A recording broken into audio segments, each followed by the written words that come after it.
Olá, meus queridos. Vamos continuar tratando, né, das formas de extinção das obrigações.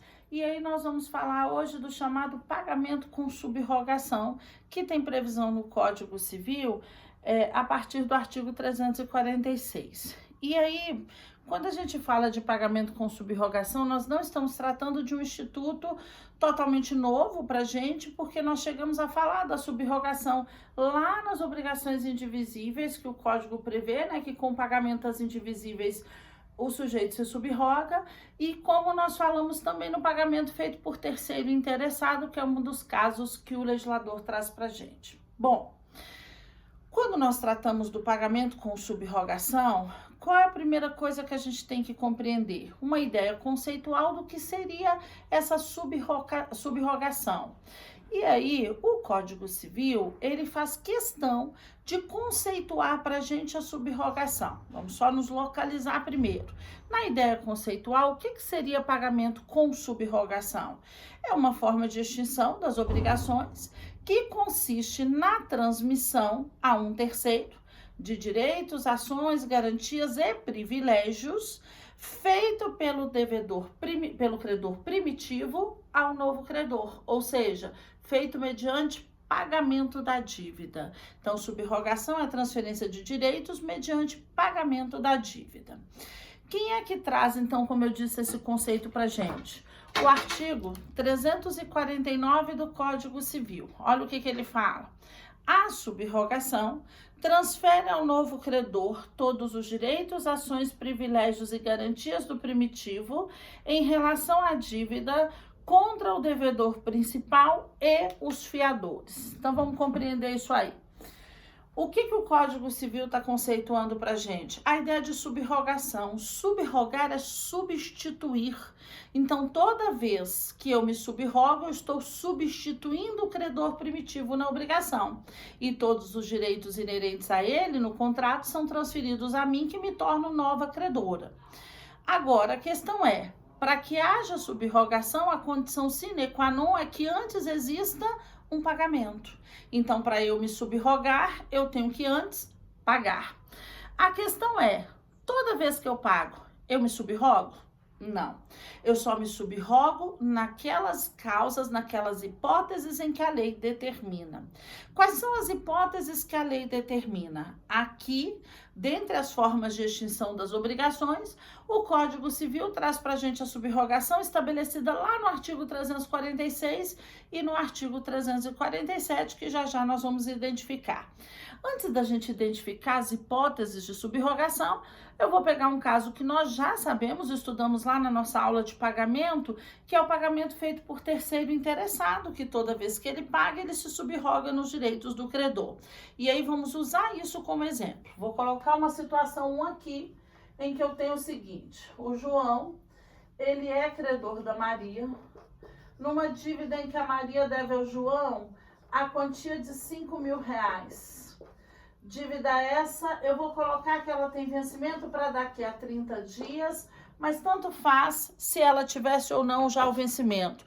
Para que eu tenha subrogação, eu preciso realizar o pagamento, não importa se esse pagamento se deu antes do vencimento, no vencimento ou após o vencimento. Bom, mas aí eu vou acrescentar uma informação aqui. Neste contrato existem dois fiadores, F1 e F2. Vamos considerar a seguinte situação. O fiador 1, muito amigo da Maria, muito próximo da Maria, sabe que ela se encontra numa situação bem delicada, com dificuldade financeira, tentando, andar em dia com as suas coisas, e que talvez no vencimento ela tenha dificuldades com esse pagamento. O que o fiador 1 fez? Ele procurou o João, volto a repetir, não importa se antes do vencimento, no vencimento ou após o vencimento, e falou assim: João, eu quero pagar para você a dívida da Maria. O que nós sabemos? O fiador, ele é terceiro interessado, e toda vez que o terceiro interessado paga, ele subroga-se nos direitos do credor. Se o João receber os R$ 5.000, nós vamos ter as consequências. Primeira consequência: o que acontece com a dívida da Maria frente ao João? Ela se extingue. E em razão da previsão inserida no Código Civil, no artigo 346, inciso 3, Qual é a consequência? Sai o João dessa história. Por que o João sai daqui? Porque ele recebeu o pagamento. E quem é que vai ocupar o lugar dele? O F1, um fiador 1. Por que o fiador 1 assume a condição de credor? Porque ele se subrogou. Se ele não tivesse se subrogado, ele não se tornaria credor no lugar do João. Vejam, qual é a consequência da subrogação? Todos os direitos, garantias, privilégios e ações do João transferem-se ao fiador 1 em razão dessa subrogação. Então, aqui, um caso que nós já conhecemos, só trouxe para a gente, né, relembrar e conseguir entender que a subrogação nada mais é que uma substituição do credor na mesma relação obrigacional.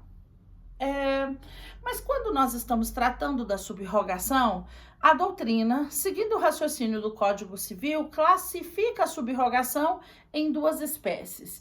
E aí nós temos a chamada subrogação legal e nós temos a chamada subrogação convencional. Qual é a distinção entre as duas? Nos dois casos, nós temos substituição do credor, mas nós vamos analisar a subrogação segundo a origem delas, segundo o fato que deu origem a elas. Isso quer dizer o quê? Que quando nós estamos falando de subrogação legal, a subrogação legal está prevista no Código, no artigo 346. Todas aquelas hipóteses ali inseridas no Código referem-se a casos de subrogação legal. Quando é que a subrogação é legal? Quando ela se opera, e não se esqueçam dessa expressão, de pleno direito. E aí vamos entender isso. O que eu quero dizer com operar-se de pleno direito? Quer dizer que nós estamos falando de hipóteses em que a subrogação se opera de forma automática. Eu não preciso negociar para me subrogar. Um exemplo de subrogação legal, aqui. O caso do fiador. O fiador ele não precisa negociar com o João para substituí-lo no contrato. Por quê? Porque a lei determina que tão logo ele realiza o pagamento, ele se subroga. Então, isso é subrogação legal. São aquelas que se operam de pleno direito, de maneira imediata, sem a necessidade de negociação. Ao contrário da subrogação legal, nós temos a subrogação convencional. E como o próprio nome está dizendo, a subrogação ela é convencional quando ela resulta de convenção entre os sujeitos. E aí a minha observação. Segundo o Código Civil, essa convenção ela será sempre expressa. Não existe no direito brasileiro subrogação verbal. Ou ela vai estar descrita na lei, ou ela vai estar inserida no contrato esse escrito. Por quê? Porque a subrogação legal vem disposta na lei e a convencional tem que estar expressa no contrato. Então, subrogação legal é aquela que se dá de forma expressa, negociada. É a lei dizendo, são aquelas hipóteses em que por lei você não se subrogaria, mas eu, legislador, vou permitir que você negocie pela subrogação. E aí vamos identificar essas hipóteses. Vamos pensar aqui na seguinte situação. Eu tenho uma situação 2 aqui, em que o João continua credor da Maria, numa dívida em que a Maria tem 2 fiadores, F1 e F2, de R$5.000. Dívida essa com vencimento para daqui a 30 dias. Veja, mesmo exemplo da situação anterior. Só que aqui, o que nós temos de distinção? Vamos dizer que chega aqui nesta relação um terceiro a ela, o Carlos. O Carlos, no meu exemplo, será um terceiro não interessado. Por que não interessado ao invés de interessado? Porque o terceiro interessado está aqui, ó, na subrogação legal. Então, Carlos aqui, ele é um terceiro não interessado. Carlos, vamos dizer que é irmão da Maria. Amigo da Maria, conhecido da Maria, não importa. Chegou para o João e falou assim, João, eu gostaria de pagar para você a dívida da Maria. Bom, até aqui, o que nós teríamos como forma de extinção? Nós teríamos pagamento feito por terceiro não interessado, que daria direito ao Carlos ao ressarcimento se ele viesse pagar em nome próprio, porque em nome do devedor ele não tem direito ao ressarcimento. Mas o nosso Carlos, ele virou e falou assim, João, eu quero pagar para você a dívida da Maria, mas eu gostaria de convencionar com você pela subrogação, eu gostaria de me subrogar no seu lugar. Se o Carlos consentir, e provavelmente vai consentir, porque ele não tem nenhum prejuízo em razão dessa subrogação, qual é a consequência? Eles vão convencionar, essa convenção necessariamente tem que ser expressa sai o João dessa historinha, entra o Carlos. Pronto, se torna credor no lugar da Maria. Vejam que a convenção se deu entre credor e terceiro sem qualquer participação do devedor. Maria não participou dessa negociação. Nossa, e a Maria precisa participar dessa negociação? Não. Por que não? Porque, veja bem, o acordo feito aqui modifica um elemento subjetivo, que é o credor. Mas ele não modifica as condições objetivas. A Maria não tem risco de prejuízo com esse acordo. Por quê? Porque ela continua devendo 5 mil reais, com vencimento para daqui a 30 dias. Se ela não pagar, os fiadores dela vão pagar. A taxa de juros do contrato permanece inalterada, a multa. Então, as condições objetivas permanecem iguais. Por esse motivo, a lei permite o acordo entre credor e terceiro sem qualquer participação da devedora. Professora, ela precisa ser notificada? Daqui a pouquinho a gente observa esse detalhe. Por enquanto, vamos só entender a noção conceitual e a classificação de espécies da subrogação. Então, se eu tiver a subrogação de pleno direito, ela é subrogação legal. Se eu tiver a subrogação convencionada de forma expressa, ela é convencional. Independentemente da espécie, se a subrogação é legal ou convencional, sim, só uma observação antes, a doutrina fala muito de subrogação objetiva. A subrogação objetiva é uma ideia de modificação do objeto na obrigação. O direito brasileiro não faz uso dessa subrogação objetiva ou real, né, como alguns chamam. Por quê? Porque a substituição do objeto na mesma obrigação visando extinguir é um instituto que nós iremos estudar, que é a dação em pagamento. Então, não há no direito brasileiro subrogação real ou objetiva. Ela é sempre subjetiva. Ela sempre vai alterar o sujeito da obrigação e somente o credor. Independentemente da subrogação ser, né, legal ou convencional, nós temos os efeitos da subrogação, que são de duas ordens. Primeiro efeito da subrogação, nós temos o efeito liberatório. O que eu quero dizer com efeito liberatório?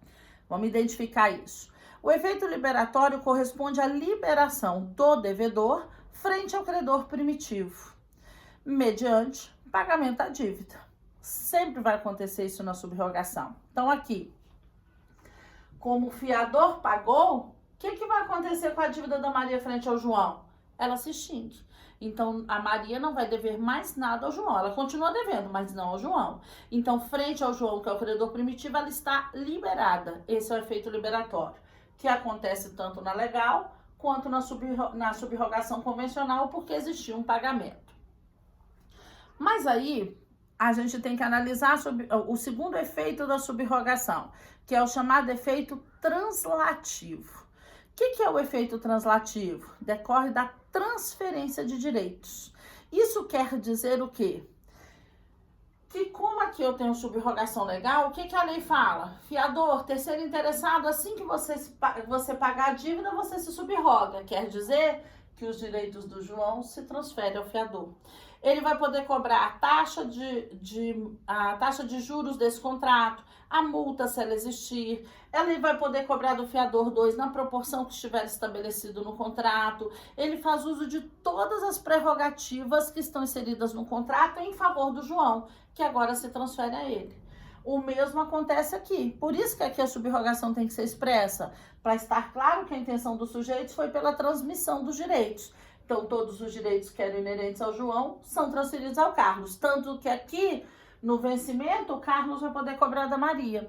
Se a Maria se recusar ao pagamento, o Carlos vai poder cobrar ou do fiador 1 ou do fiador 2, a depender da condição contratual deles, ou seja, de acordo com o que eles devem nesse contrato. Esses são os efeitos da subrogação. Aqui vem uma observação minha. Se nós analisarmos a doutrina, a depender do doutrinador, eu vou usar como exemplo o professor Venosa, o que ele afirma? Que subrogação não é forma de extinção das obrigações. Está correto, professor Venosa? Está.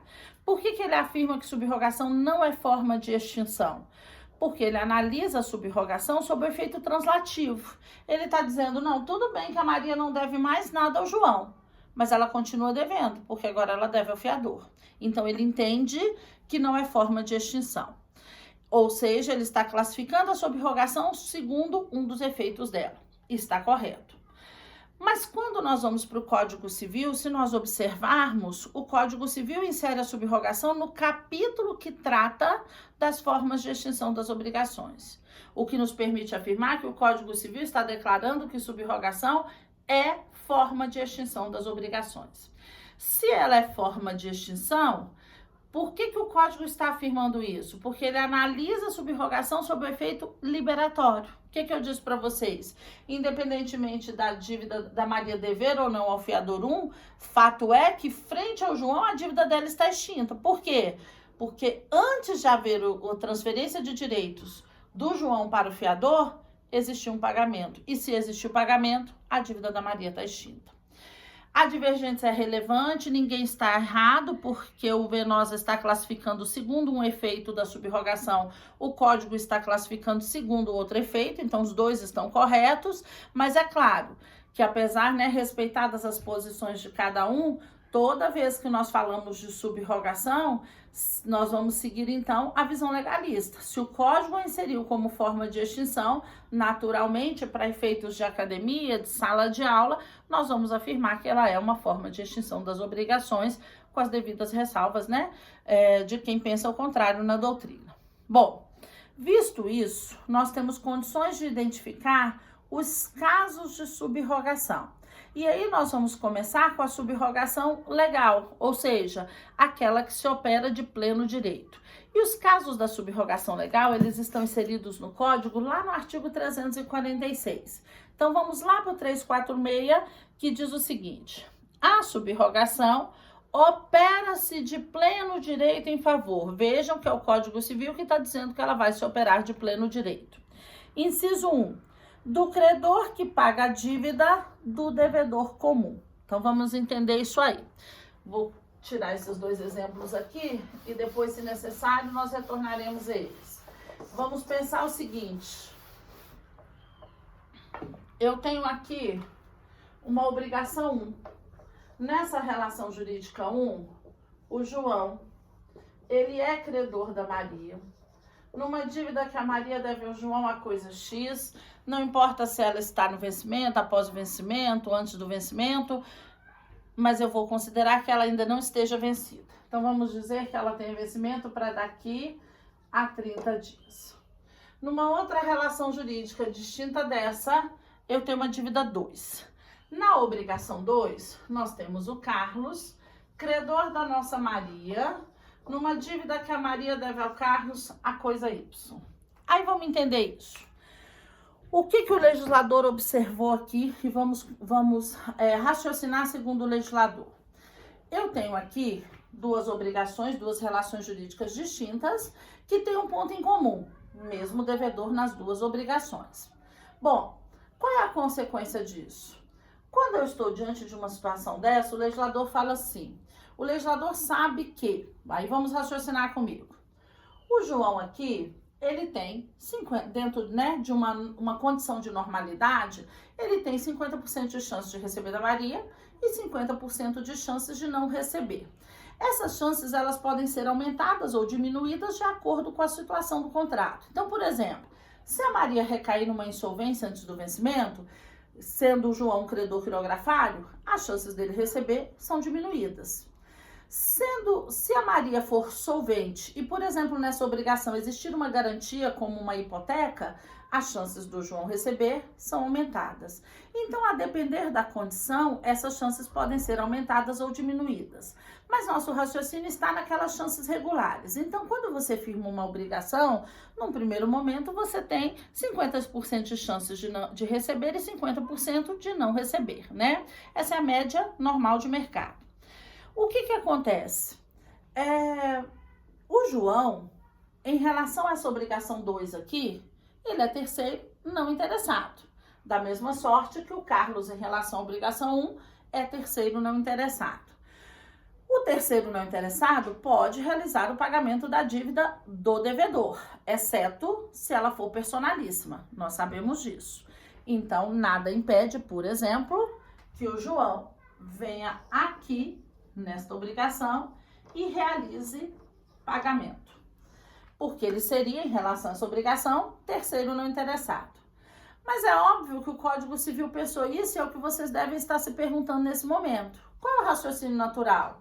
Da gente olhar isso aqui e falar assim, mas professora, o João não vai ter interesse em pagar essa dívida aqui. Claro que não, porque veja bem, quando você é credor de um devedor, você tem 50% de chance de receber ou não. Se você tem 2 créditos com o mesmo devedor, isso vai diminuindo, porque é o mesmo patrimônio para garantir as 2 dívidas. Então, isso diminui as suas possibilidades de recebimento. O Código pensou nisso. No primeiro momento, o João não tem nenhum interesse em realizar o pagamento da dívida de um devedor comum dele. Aí o Código falou, não, então eu vou motivar. Aí ele falou, olha, João, se você pagar, você então se subroga nos direitos do credor. Se você pagar a dívida do devedor primitivo, você se subroga nos direitos do credor. O que o Código Civil está contando aqui pra gente? Ele está trazendo a situação que é considerada menos provável. É pouco provável que o credor de um devedor comum realize o pagamento dele. Então, o Código está motivando esse pagamento, porque para o Código Civil a extinção sempre é a melhor solução, pacifica conflitos, né? Resolve a obrigação, desvincula os sujeitos. Claro, se o João entender que aqui nessa obrigação existe uma taxa de juros que seja atrativa, um imóvel, uma garantia de bem imóvel, ele pode, se ele quiser, realizar o pagamento porque ele vai se subrogar. Então foi um incentivo que a lei deu para que o menos provável, que é o credor de devedor comum, venha realizar o pagamento da dívida. Bom, essa é a hipótese do inciso 1, vamos lá para o inciso 2, que diz o seguinte: do adquirente do imóvel hipotecado que paga